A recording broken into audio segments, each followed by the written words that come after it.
شخصیت‌های انیمه‌ای که واقعا وجود داشتن. یک لیوای آکرمن دوست داشتنی که میشه گفت از یک سامورایی افسانه‌ای به نام یویچی یامادا الهام گرفته شده.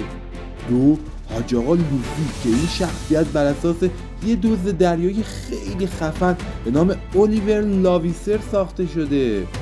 سه اسپایک اشپیگل توی کاوبوی بیپاپ که به شدت شبیه خدا داداشم بروسلیه از نظر حرکات مبارزیش البته.